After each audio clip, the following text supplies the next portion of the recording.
Hello, savvy female execs. One of the issues that I'm presented with when I'm consulting with women in business is this concept around women feeling as though they're seen but not heard. I'm Chris Piccone and I work with mentally, physically and emotionally exhausted women in business and help them to unravel the complexities of life and business for themselves and to put in place strategies that actually allow them to find their authentic voice and to claim their true worth.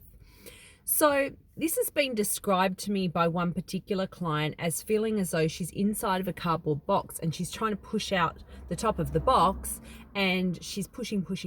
and pushing on all sides of the cardboard box and can't get out. And I can really relate to this because earlier on in earlier years, when I was also squashed by not having a voice, particularly in the workplace,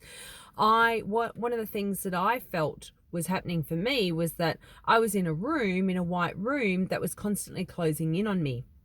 And this happens because what we're actually feeling is a result of that enclosure and a result of that not being able to speak authentically and also not being able to express ourselves in a way that has meaning for us. So one of the things that I help my female clients with in this area is to assist them in becoming storytellers,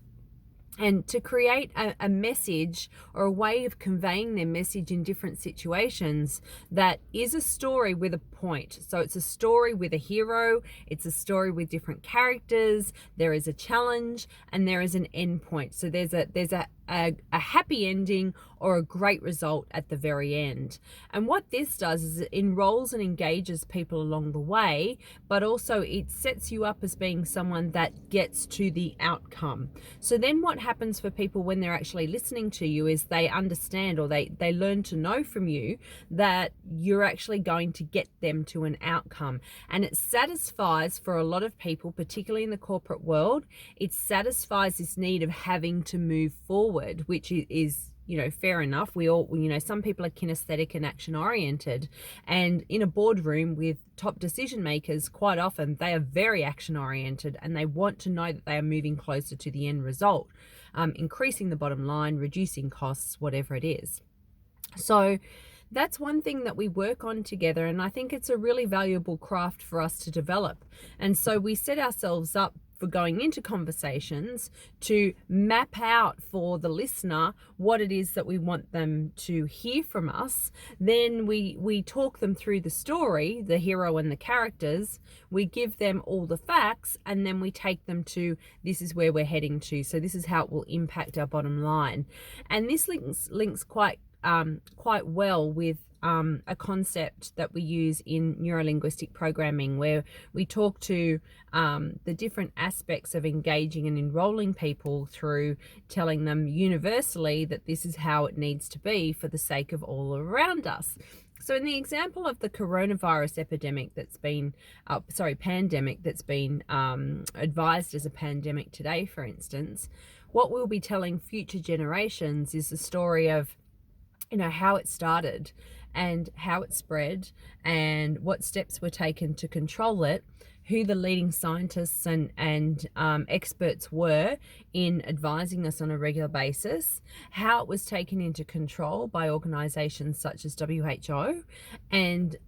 what the result was. So that's a really great story of how we can start to relate to people in a different way that allows us to be heard as well as seen, because this is a common complaint for women in boardrooms, where they feel as though they're trying to get their message across,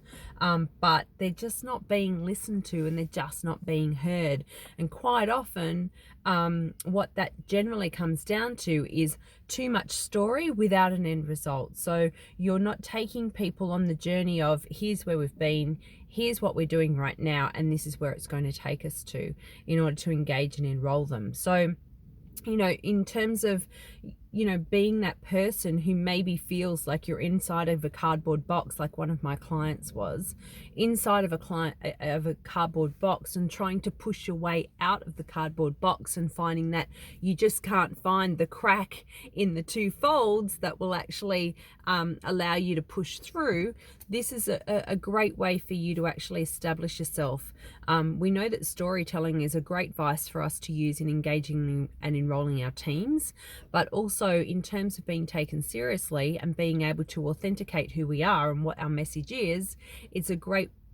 skill for us to develop. So I trust that helps. I encourage you to go forward and have a go at stepping out for people the different aspects of creating a story for them and taking them on a journey, so that you can walk away from conversations and boardroom meetings, for instance, feeling as though you're not only just seen but also heard, because you do have a valid point, you do have a voice, you do have a right to be there, and you absolutely deserve to be heard and taken seriously.